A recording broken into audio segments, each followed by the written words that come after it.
आप सबको मेरा नमस्कार। पहले हम 2 वीडियो देखेंगे और उसके बाद आगे की प्रेस वार्ता होगी।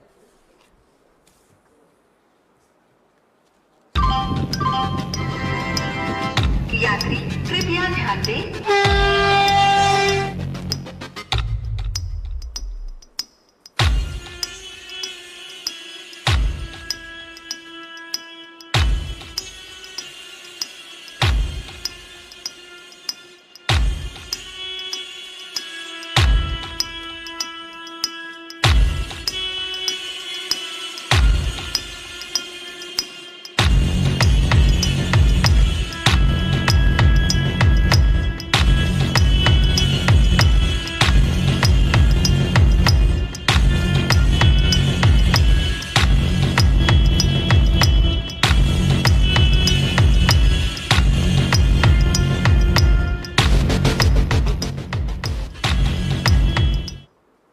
कवच एक ऑटोमेटिक ट्रेन प्रोटेक्शन की टेक्नोलॉजी है। इसमें क्या होता है, मान लीजिए 2 ट्रेन्स हैं, दोनों ट्रेन्स अगर सेम ट्रैक पे अगर बाई चांस गलती से भी आ गई तो पास में आती है, उससे पहले कवच उसमें ब्रेक लगा और उनको रोक लेगा, तो एक्सीडेंट नहीं होगा।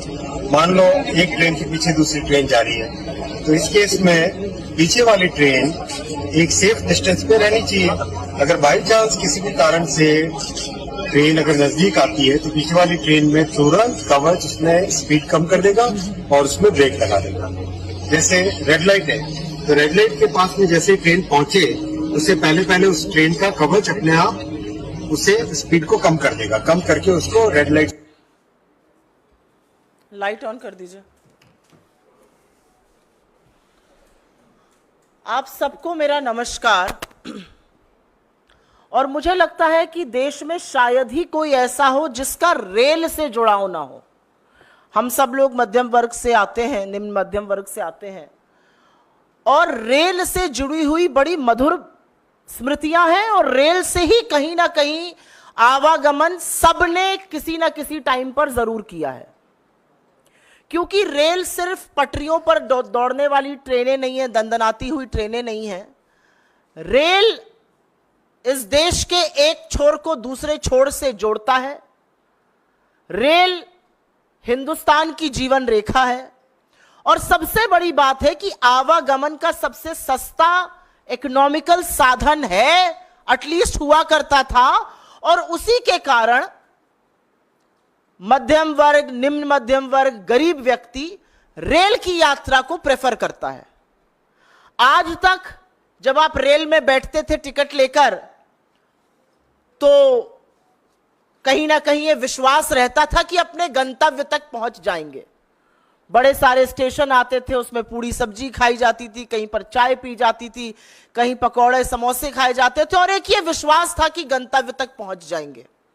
लेकिन आज जब रेल यात्री बैठता है तो उसके मन में शंका है कि गंतव्य पर वो पहुंचेगा या उसकी अर्थी और लाश पहुंचेगी। यह कीर्तिमान नरेंद्र मोदी जी ने और उनकी सरकार ने स्थापित किया है। मैं यहां पर आपको 2 तस्वीरें दिखाना चाहती हूं। यह तस्वीर ठीक 1 साल पहले इसी महीने जून की है। 2 जून 2023 को ओडिशा के बालासोर में भीषण ट्रेन हादसा हुआ था। करीब 300 लोगों की मौत हुई थी और 900 से ज्यादा लोग घायल हुए थे।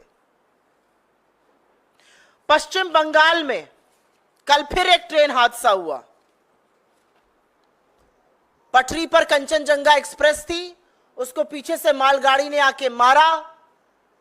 15 लोगों की मौत और अभी तक 40 लोगों के घायल होने की खबर सामने आई है। ठीक 1 साल पहले बालासोर ओडिशा में, और 1 साल बाद पश्चिम बंगाल में ट्रेन हादसा होता है। क्या बदला है 1 साल में? आज पूछना पड़ेगा ना कि 1 साल में क्या बदला है। लगातार ट्रेन हादसे हो रहे हैं, और मैं एक सरकारी आंकड़ा आपके साथ साझा कर देती हूं। 1117 ट्रेन दुर्घटनाएं 2014 से 23 तक, और जानबूझकर 23 तक का ही आंकड़ा दे रही हूं, 31 मार्च 2023, क्योंकि ये हमारे आंकड़े नहीं है, आपके आंकड़े नहीं है, ये गवर्नमेंट ऑफ इंडिया के आंकड़े हैं। 1117 ऐसी रेल दुर्घटनाएं हुई हैं जहां पर जान और माल की नुकसान हुआ है। यह सरकारी आंकड़ा है, असल आंकड़ा इससे बहुत ज्यादा है। मतलब हर महीने 11 ट्रेन हादसे हुए हैं, हर 3 दिन पर एक ट्रेन हादसा हो रहा है और उसमें जान और माल की क्षति हो रही है। तो क्या बदला एक साल में? इतना बड़ा बालासोर का ट्रेन हादसा हुआ, हम सब ने लाशों का अंबार देखा, परिवारों को उजड़ते हुए देखा, छोटे छोटे बच्चों को बिलखते हुए देखा। क्या बदला एक साल में? बालासोर से पश्चिम बंगाल क्या बदला? क्या बदला 2014 से 2024 में? मैं एक सूची पढ़ देती हूं, आपको दिखा दिया, लेकिन छोटी सी एक सूची है। 2014 में गोरखधाम एक्सप्रेस डीरेल हो जाती है, 25 लोगों की मौत होती है। इंदौर पटना एक्सप्रेस का हादसा होता है, 150 लोगों की मौत होती है। कैफियत एक्सप्रेस में 70 लोग घायल हो जाते हैं। पुरी उत्कल एक्सप्रेस में 30 लोगों की मौत हो जाती है। बीकानेर गुवाहाटी एक्सप्रेस में 36 से ज्यादा लोग गंभीर रूप से घायल होते हैं, 10 लोगों की मौत होती है। बालासोर मैंने आपको बताया लगभग 300 लोगों की मौत और 900 से ज्यादा लोग घायल, और कल 15 लोगों की मौत और 40 लोग घायल। और ये मैंने सिर्फ कुछ आंकड़े बताए, 1117 ऐसे हादसे हुए हैं। तो जिम्मेदारी किसकी है? जवाबदेही किसकी है? इस देश में हमने वो भी मंत्री देखे हैं, अगर उनके डिपार्टमेंट में अगर रेल मंत्री रहते हुए ऐसे हादसे हुए हैं तो उन्होंने अपने पद से नैतिक जिम्मेदारी लेते हुए इस्तीफा दिया है।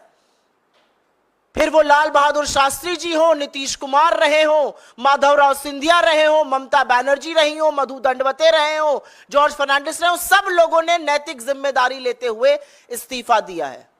लेकिन आज हिंदुस्तान का रेल मंत्री रील मंत्री बना हुआ है। नैतिक जिम्मेदारी छोड़ दीजिए, आज भी हादसे के वक्त रील कैसे अच्छी बनेगी उस पर चर्चा हो रही है। बालासोर के वक्त अश्विनी वैष्णव जी वहां पर आए, डाइव कर रहे थे, किसी के नीचे घुसकर झांक रहे थे, ट्रेन के नीचे घुसकर 2-4 टेसू बहा रहे थे। क्या किया आपने रेल को सुरक्षित करने के लिए? आप कल पहुंचते हैं वहां पर, आप रेल मंत्री हैं, आप गाड़ी से भी जा सकते थे, लेकिन वीडियो ज्यादा बेहतर तब आएगा जब आप जूम जूम जूम करके मोटरसाइकिल से जाएंगे। अच्छा वीडियो आ गया सामने, रील बना लिया आपने। अब आप बताइए, आपने 1 साल से इस देश में रेल को सुरक्षित करने के लिए क्या काम किया? उस रेल को सुरक्षित करने के लिए जिसमें इस देश का युवा, जिसमें किसान, जिसमें मजदूर, जिसमें मध्यम वर्ग अपने परिवारों के साथ चलता है, उसको सुरक्षित करने का क्या काम किया? लोगों के मन की आशंका कि भैया हम पहुंचेंगे या हमारी लाश पहुंचेगी, उसको दूर करने का क्या काम किया? कवच समझा रहे थे, अभी आपको मैंने दिखाया कुछ दिनों पहले। कवच प्रणाली आई है। कवच प्रणाली क्या करेगी? एक ट्रैक पर अगर 2 ट्रेनें चल रही होंगी तो पीछे वाली ट्रेन पर कवच से ब्रेक लग जाएगा, आपस में भिड़ंत नहीं होगी। क्या हुआ कल कवच का? ये क्या झुंझुने पकड़ाए जा रहे हैं देश को? 10 साल से रेल आवागमन का सबसे असुरक्षित साधन बन चुका है।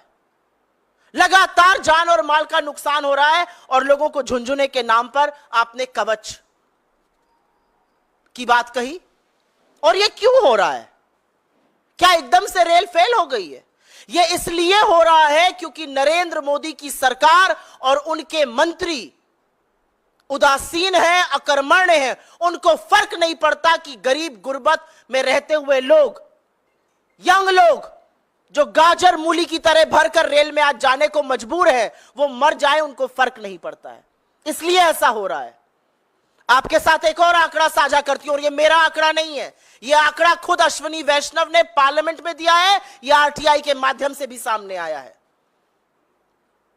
3,12,000 रेलवे के रिक्त पद पड़े हुए हैं और कर्मचारियों की इसी भारी समस्या से रेलवे जूझ रहा है।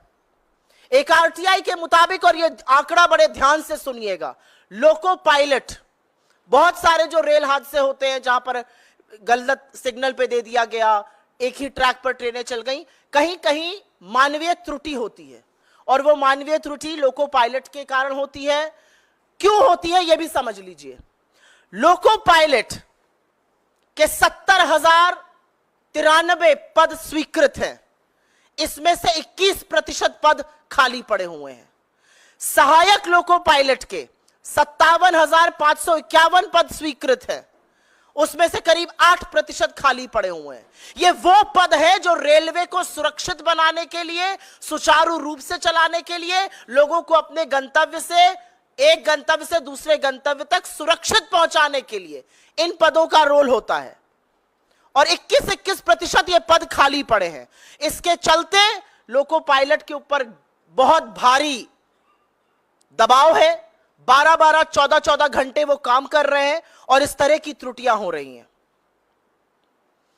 मैंने 4-5 दिन पहले पढ़ा, रेल मंत्री कहते पाए गए पुलिस बल का प्रयोग करो। ये जो भीड़ भाड़ हो रही है, ये भीड़ भाड़ अपने मन से नहीं हो रही है रेलवे में, क्योंकि आपने रेलवे को तबाह करने में कोई कसर नहीं छोड़ी है। पिछले 10 साल में रेलवे का जो हाल हुआ है, चाहे वो किराए में वृद्धि हो, और एक नहीं मैनीफोल्ड वृद्धि, जहां 800 का किराया था आज 2400 है। डायनामिक प्राइसिंग से कई बार तो रेल से कम किराया एयरलाइन का मिल जाता है। यह हाल आपने रेलवे का कर दिया है। क्यों ये लोग भीड़ भाड़ कर रहे हैं? कितनी किल्लत है ट्रेनों की, क्या अंदाजा है रेल मंत्री को? रेल मंत्री हवाई हैं। शायद वो महंगाई में, जैसे उनकी एक कोलीग ने कहा था मैं लहसुन प्याज नहीं खाता, वो कहते मैं रेल से नहीं चलता। चलिए रेल से, एक स्लीपर में बैठिए, 200 किलोमीटर की यात्रा करिए एक स्लीपर कोच में बैठकर, तब आपको पता चलेगा कि हिंदुस्तान की असली जनता, AC 3 में बैठ जाइए, आप AC 2 में बैठ जाइए, आपको पता चलेगा कि हिंदुस्तान की जनता किस तरह से आज आवागमन करने को मजबूर है। इतनी किल्लतें हैं ट्रेन की कि पिछले वित्तीय वर्ष में, वित्तीय वर्ष 2023 में 2,70,00,000 यात्री यात्रा का टिकट बुक कराने के पार यात्रा नहीं करा पाए, क्योंकि टिकट कंफर्म ही नहीं हुआ, सीट की किल्लतें थी। 2,70,00,000 लोग एक वित्तीय वर्ष में यात्रा नहीं कर पाए, उनका ट्रेन का टिकट वेट लिस्टेड था, वो रह गए। और यह निरंतर बढ़ रहा है। इसके पहले वाले वर्ष में यह संख्या 1,63,00,000 थी, वो बढ़कर 2,70,00,000 हो गई। तो कितनी किल्लत है ट्रेनों की, और कैसे लोगों को अपनी यात्रा कैंसिल करनी पड़ रही है, उसका एक प्रमाण यह भी है। एक बात जरूर बोलना चाहती हूं, और इसका मैंने जिक्र किया था 3-4 दिन पहले। मंत्री जी ने कहा पुलिस बल का प्रयोग करो। ये जो अनारक्षित लोग घुस जाते हैं, ये अपनी मर्जी से घुस रहे हैं, इनके पास कोई काम नहीं है। ये जो हमारे बच्चे अपनी परीक्षा देने जाते हैं, एक के ऊपर एक चढ़कर गाजर मूली की तरह, इस गर्मी में, तपती हुई गर्मी में लोग टॉयलेट में बैठने को मजबूर हैं। कौन है ये लोग? क्योंकि आपने स्लीपर और द्वितीय श्रेणी के कोचेस को लगातार AC में कन्वर्ट करा। लोगों के पास इतना पैसा नहीं है कि वो AC कोच में चल सके। आपने ट्रेनें रद्द कर दी, ट्रेनों की संख्या खत्म करी, पैसेंजर ट्रेन की कम करी। उसके चलते आज आरक्षित डब्बों में अनारक्षित लोग जो जनरल टिकट लेकर आवागमन करते थे, वो बैठने को मजबूर हैं। तो उन पर बल का प्रयोग मत करिए, अपनी गलती को स्वीकारिए। मैं जानती हूं कि लोगों को असुविधा होती है, लेकिन उस असुविधा का कारण आप हैं। और क्योंकि रेलवे सुरक्षा की बात हो रही है, तो थोड़ी बात हो जाए कि सरकार कर क्या रही है। ऐसा नहीं है सरकार के पास फंड नहीं है रेलवे सुरक्षा के लिए। इनफैक्ट CAG ने बताया है कि राष्ट्रीय रेल संरक्षा कोष RRSK में 20,000 करोड़ रुपए आने थे। 15,000 करोड़ रुपए केंद्र सरकार देती, 5,000 करोड़ रुपए रेलवे अपने रेवेन्यू से देता। 4 साल बाद जहां 20,000 करोड़ रुपए आने थे, वहां 4,225 करोड़ रुपए आए हैं, 1/4। यह इनकी सीरियसनेस है। यह रेलवे सुरक्षा के लिए सरकार की उदासीनता है। जिस संरक्षा कोष में 20,000 करोड़ रुपए आने थे, जिससे रेलवे की सिक्योरिटी होती, उसमें 4,225 करोड़ रुपए है। लेकिन अभी चौंकिए मत, क्योंकि चौंकने वाली बात आगे है। उस पैसे से रेलवे की सुरक्षा नहीं की गई, उस पैसे से फुट मसाजर खरीदा गया, क्रॉकरी खरीदी गई। इलेक्ट्रिकल अप्लायंसेस खरीदे गए, फर्नीचर खरीदे गए, जाड़े में पहनने वाले जैकेट खरीदे गए, कंप्यूटर खरीदे गए, लोगों को बोनस दिया गया, गार्डन बनाए गए उस पैसे से। उस पैसे से रेलवे को, रेल यात्रा को सुरक्षित करना था, उससे क्रॉकरी और फर्नीचर खरीदा जा रहा था। ये हम नहीं कह रहे हैं, ये सीएजी की रिपोर्ट धज्जियां खोल रही है, धज्जियां उड़ा रही है भारतीय रेल और नरेंद्र मोदी की सरकार की, ऐसे मंत्रियों की जिन्होंने शायद रेलवे में कभी सफर ही नहीं किया। अगर सफर करते तो समझते लोगों को क्या झेलना पड़ रहा है। डेप्रिसिएशन रिजर्व फंड होता है एक रेलवे में, उसमें इस चीज का प्रोविजन होता है कि रेलवे की जो पुरानी संपत्ति है उसको रीएनर्जाइजेशन किया जा सके, उसको पुरानी संपत्ति को बदलना था। असलियत यह है कि जहां पर 58,000 करोड़ रुपए खर्चा होने थे वहां पर 600 करोड़ रुपए खर्चा हुए हैं। यह सीरियसनेस है सरकार की। आंकड़े इसलिए दे रही हूं क्योंकि आंकड़ों से कोई नहीं भाग सकता है, और ये सरकारी आंकड़े हैं, सीएजी के आंकड़े हैं, सरकार की पोल खोलते हुए आंकड़े हैं। आंकड़ों से कोई नहीं भाग सकता है।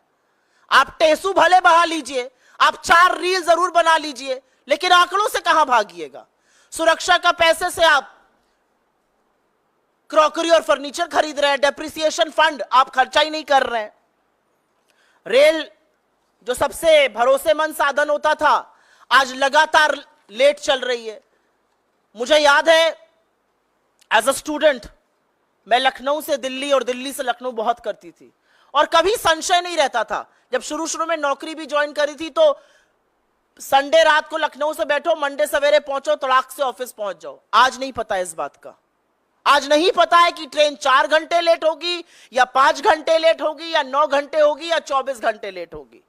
असलियत यह है कि पैसेंजर ट्रेनों में से 17% ट्रेनें लेट चल रही हैं। एक वर्किंग मिनट्स होते हैं, 1,10,00,000 वर्किंग मिनट रेलवे ने बर्बाद किए हैं अपने ट्रेनों के लेट चलते हुए। क्यों लेट चल रही हैं ट्रेनें? क्या जो ट्रेन से लोग चलते हैं वो काम धंधा नहीं करते हैं? क्या जो ट्रेन से बच्चे परीक्षा देने जाते हैं, जो लोग एक जगह से दूसरी जगह जाते हैं, क्या वो काम धंधा नहीं करते? क्या उनके वक्त की कोई अहमियत नहीं है? क्योंकि सरकार की उदासीनता सबसे ज्यादा भारतीय रेल झेल रही है। असलियत यह है कि रेल को तबाह करने के लिए इस सरकार ने कोई भी कसर नहीं छोड़ी है। हमारे रेल मंत्री को अगर मैं रील मंत्री कहूं तो शायद गलत नहीं होगा। रील बनाने का बड़ा शौक है, वंदे भारत की रील बनाते हैं, बुलेट ट्रेन की रील बनाते हैं, बनाइए। अरे 5 नहीं 50 बुलेट ट्रेन लाइए, लेकिन जो बेसिक रेल यात्रा लोगों के लिए है उसको तो सुरक्षित करिए, उसको तो सुचारू करिए।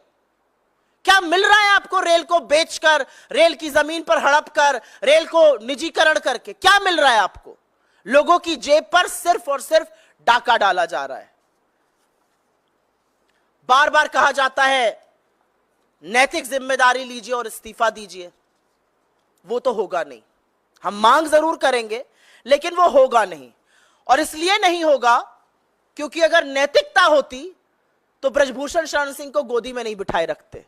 अगर नैतिकता होती तो अजय मिश्र टेनी को मंत्री बनाकर नहीं रखते। अगर नैतिकता होती तो प्रज्वल रेवन्ना के प्रचार में नहीं जाते। अगर नैतिकता होती तो इतनी निर्णायक नैतिक हार के बाद नरेंद्र मोदी इस देश के प्रधानमंत्री नहीं बनते। असलियत यह है कि प्रधानमंत्री पद पर रहते हुए व्यक्ति ने रेल को बर्बाद करने में कोई कसर नहीं छोड़ी है, और रही सही कसर जो है वो अश्विनी वैष्णव पूरी तरह से लगकर पूरी कर रहे हैं। सवाल पूछा गया कि क्या हम अश्विनी वैष्णव का इस्तीफा मांगते हैं? बिल्कुल बिना संशय के, बिना पलक झपकाए अश्विनी वैष्णव जैसे व्यक्ति को रेल मंत्री के पद पर बने रहने की कोई भी नैतिक जिम्मेदारी नहीं है, कोई नैतिकता नहीं है। असलियत यह है कि अश्विनी वैष्णव जैसे लोगों की नाक के नीचे रेल असुरक्षित होती जा रही है। मैं जानना चाहती हूं कि पिछले साल बालासोर से इस बार पश्चिम बंगाल में हुए हादसे के दौरान एग्जैक्टली 1 साल 2 जून 2023 को बालासोर में भीषण हादसा हुआ था। अब पश्चिम बंगाल में 1 साल इस मंत्री ने रील बनाने के बजाय कवच का जुमला पहनाने के बजाय क्या काम किया ये मैं जानना चाहती हूं। 2 ट्रेनों लेकर दिखा रहे थे, ट्रेन को सुरक्षित करने के लिए क्या काम किया? कैसे लोगों को यह विश्वास होगा कि रेल सुरक्षित है? और ऐसे व्यक्ति का अपने पद पर बने रहना हम सबके लिए आपत्तिजनक बात है, गलत बात है, ऐसा नहीं होना चाहिए। असलियत यह है कि जिस मंत्री को अपने पद से तुरंत बर्खास्त कर देना चाहिए, उस मंत्री को पदोन्नति दी जा रही है और तेजी से बर्बाद करिए रेलवे। असलियत यह है कि उनको अब एक आईएनबी का भी चार्ज दिया गया है। अभी आपने कम बर्बादी करी है रेलवे की, अभी और करिएगा। सुप्रिया जी, जिस कवच की आप बात करें, 2012 में जब आपकी सरकार थी, से डेवलपमेंट का काम शुरू हुआ था, उस समय यह तय किया गया 7,000 किलोमीटर प्रति वर्ष इससे इसको लेस किया जाएगा। लेकिन इतने वर्ष के बावजूद भारत में जो लगभग 1,15,000 किलोमीटर रेल मार्ग है, मात्र 1,500 किलोमीटर इसकी जद में आए हैं। वहीं अगर इंजनों की बात करें तो लगभग 15,000 रेलवे के इंजन भारत में हैं और अब तक मात्र 139 इंजन को कवच से लेस किया गया है। तो इसीलिए तो मैं कह रही हूं, कवच का झुंझुना मत दीजिए देश को, इस देश को सुरक्षा का कवच दीजिए। सवाल इस बात का है। जी नमस्कार, इनको माइक दे दीजिए। मेरा सवाल थोड़ा सा इससे हटकर है। अगर रेल पे कोई और सवाल हो तो उसके बाद आपका ले लेंगे। रेलवे पे कोई और सवाल है क्या? एक सवाल मेरा है सुप्रिया जी। पहले मोदी सरकार आने से पहले रेल बजट अलग से पेश किया जाता था और आम बजट अलग होता था। जब से रेल बजट को आम बजट के अंदर रखा गया है, तो रेलवे के ऊपर फोकस और रेलवे के ऊपर संसद के भीतर जिस तरह से चर्चा होती थी और रेल मंत्री जवाब देते थे, वो पिछले 10 सालों में देखने को नहीं मिला है। विपक्ष लगातार रेलवे को लेकर कई सारे सवाल पूछना चाहता है। आप लोगों की क्या राय है कि अब मोदी 3.0 में या एनडीए 3.0 में क्या आप लोग ये मांग रखेंगे कि जिस तरह से रेल हादसे हो रहे हैं, रेलवे के बजट को और रेलवे पे चर्चा संसद के भीतर अलग से किया जाए? सबसे पहले तो मोदी 3.0 जैसी कोई चीज नहीं है। एनडी अलायंस है 3.0, उसको आप कह सकते हैं। 63 सीटें हार के जबरन अब आप कुर्सी से चिपक कर फेविकोल से प्रधानमंत्री बन जाइए तो अलग बात है, खींचतान मची हुई है, आप देख ही रहे। आपने मुझसे डायरेक्ट सवाल पूछा रेल बजट को लेकर। मेरा अपना मानना है, सरकार का हर काम, सरकार का हर निर्णय, सरकार का हर फैसला उसकी प्राथमिकता को दिखाता है। जिस दिन आपने रेलवे बजट को मेन बजट में अलाइन कर दिया, उस दिन आपने दिखा दिया कि रेलवे आपकी प्राथमिकता नहीं है। वो एक आवागमन का साधन जिससे हिंदुस्तान की सबसे ज्यादा जनता चलती है, जो करोड़ों लोगों को रोज प्रतिदिन एक जगह से दूसरी जगह जो आवागमन का साधन पहुंचा रहा है, वो आपकी प्राथमिकता नहीं है। और तभी आपने उस बजट को मर्ज किया। मर्ज करने के बाद जवाबदेही खत्म हो गई। मुझे याद है, इस सरकार के बनने से पहले रेल मंत्रालय बड़ा कविटेड मंत्रालय होता था, घटक दल उसकी बड़ी मांग करते थे, और जब हमने सरकारें चलाई तो बड़ा बड़ा दबाव रहता था कि यह मंत्रालय हमें चाहिए। आज ऐसा क्यों नहीं है? क्योंकि सरकार की प्राथमिकता नहीं है। आज रेल मंत्री आईटी और इलेक्ट्रॉनिक के भी मंत्री बने हुए हैं, आईएनबी के भी बने हुए हैं, महाराष्ट्र के प्रभारी भी बने हुए हैं। तो भैया वो रेलवे कब देखेंगे? तो ये सरकार की प्राथमिकता, ये सरकार की रेल के प्रति जवाबदेही, ये लोगों की सुरक्षा, लोगों के आवागमन के साधन की प्राथमिकता सरकार की दिखाता है। सुप्रिया जी, मेरा सवाल है कि एनडीए की सरकार बनी है, लोकसभा का विशेष सत्र शुरू होने वाला है, स्पीकर को लेके लगातार बैठकें एनडीए की चल रही हैं, तो क्या कांग्रेस पार्टी डिप्टी स्पीकर पद की मांग कर रहा है? ये कांग्रेस पार्टी की जो डिसीजन मेकिंग बॉडी है, कांग्रेस पार्लियामेंट्री पार्टी, हमारी नेता वहां पर श्रीमती सोनिया गांधी जी, हमारे अध्यक्ष खरगे जी और हमारे बाकी वरिष्ठ सहयोगी डिसाइड करेंगे। जैसे ही डिसाइड करेंगे आपको सूचित किया जाएगा। सुप्रिया जी, उसमें सवाल ये भी है कि स्पीकर या डिप्टी स्पीकर, कि डिप्टी स्पीकर अभी तक चल रहा है कि एनडीए दोनों पद अपने पास रखेगा। क्या डिप्टी स्पीकर पद पे बात बन जाती है तो आप लोग मान जाएंगे या स्पीकर पद के लिए अपना कैंडिडेट? देखिए, मैं आपको एक बात बता देती हूँ। अब क्या होगा सदन में, हमारी कांग्रेस पार्लियामेंट्री पार्टी, हमारे चुने हुए सांसद, बाकी लोग क्या डिसाइड करेंगे ये मुझे नहीं पता। लेकिन मैं आपको एक बात बता सकती हूं कि कुर्सी की पेटी बांध लीजिए, क्योंकि सदन का तापमान जबरदस्त बढ़ने वाला है। अब सदन उस तानाशाही से नहीं चला पाएंगे जो पहले चलाते थे। कोई फर्क नहीं पड़ता स्पीकर कौन बने और डिप्टी स्पीकर कौन बने। राहुल गांधी के 14 मिनट के वक्तव्य में 11 मिनट आपको स्पीकर अब नहीं दिखेंगे, यह मैं आपको कह सकती हूं, और यह लोकतंत्र की ताकत है। यह जनता ने मैसेज दिया है कि अगर राहुल गांधी जी 14 मिनट मणिपुर पर बोलेंगे तो 11 मिनट ओम बिरला की शक्ल हम नहीं देखेंगे, हम राहुल गांधी को देखेंगे। तो यह होने वाला है। सदन में जिस सदन में राहुल जी को नहीं संभाल पा रहे थे, वहां पर अब प्रियंका जी आने वाली हैं। इंडिया गठबंधन के बड़े बड़े प्रबल नेता, प्रखर वक्ता सब आने वाले हैं। क्या होगा बेचारों का? तो मुझे तो उनको अपनी अग्रिम सिंपैथी, अपनी अग्रिम कंडोलेंसेस बीजेपी को मैं देना चाहती हूं। अब सदन उस गुंडई से और उस तानाशाही से नहीं चल पाएगा।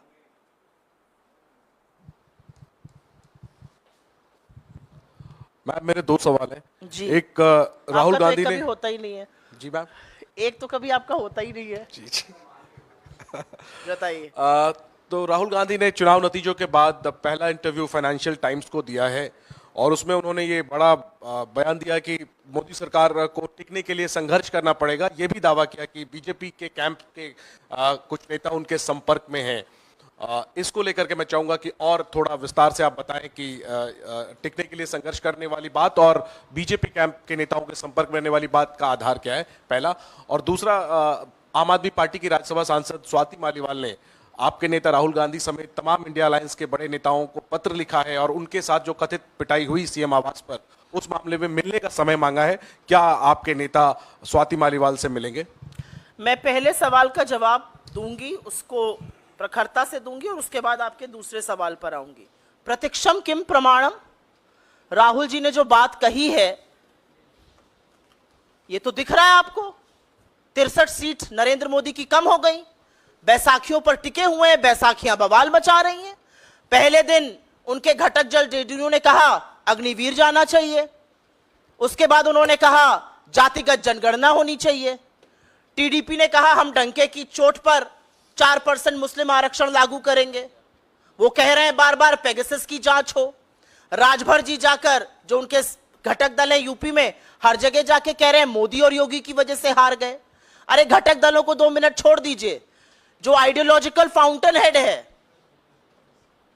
जो सैद्धांतिक विचारधारा से जिसकी नाड़ी जुड़ी हुई है, आरएसएस पाठ पढ़ा रही है कि विरोधियों को प्रतिपक्ष में अपना दुश्मन मत समझिए। वो पाठ पढ़ा रहे हैं कि आपके अभिमान के चलते भगवान राम ने आपको 200 के ऊपर कुछ सीटों पर रोक दिया। वो पाठ पढ़ा रहे हैं कि मणिपुर जल रहा है, उसका त्वरित फैसला होना चाहिए। तो बैसाखियां बवाल मचा रही है, वो एक पिक्चर है। अंदर जो अंतर विरोध है वो दूसरा है। आप लोगों से क्या छुपा है? आप लोग तो सब जानते हैं। छापिए भले नहीं, बोलिए भले नहीं, आप जानते हैं किस तरह की तलवारें ठनी हुई हैं अमित शाह जी और योगी आदित्यनाथ जी में। सबको पता है क्या हो रहा है। सबको पता है कि किल से हुए लोग जिनको मंत्रालयों से निकाल दिया गया, उसमें कितना विरोधाभास चल रहा है कि the issue with in the BJP is brewing. तो ये सारे जब ऐसी हरकतें होती हैं तो हमें दिखता है कि मजबूर सरकार है, हर जगह खींची जाएगी। मैं तो डंके की चोट पर हर बार एक सवाल पूछती हूं, नरेंद्र मोदी ने इस बार के चुनाव में इतना गलत वक्तव्य दिया जो आज तक किसी राजनेता ने नहीं दिया था। इस देश के प्रधानमंत्री ने चुनावी मंच से मुजरे शब्द का प्रयोग किया और एक ऐसे झूठ पर किया जिसको वो लगातार प्रचारित कर रहे थे। अब हिम्मत है कि बुलाएं चंद्रबाबू नायडू को और कहें आप जो मुजरा कर रहे हैं। तो इसीलिए हमारा कहना है कि सरकार जो है वो बहुत आशंका में है। सरकार विरोधाभास से घिरी हुई है, अंतरकलह मचा हुआ है और हम मूक दर्शक बन के नहीं देख रहे हैं। बस ये आपको बताना चाहती हूं। दूसरा, आपने एक सवाल पूछा एक पर्टिकुलर महिला को लेकर। मुझे ऐसा लगता है दिल्ली पुलिस इसकी तफ्तीश ऑलरेडी कर रही है। जो मामला सुरक्षा एजेंसीज के पास है, दिल्ली पुलिस देख रही है। उसमें नहीं लगता कि हमें कोई इंटरफेरेंस अभी करने की जरूरत है। एक पार्टी की का आंतरिक मामला है और अब उसमें पुलिस भी इन्वॉल्व है।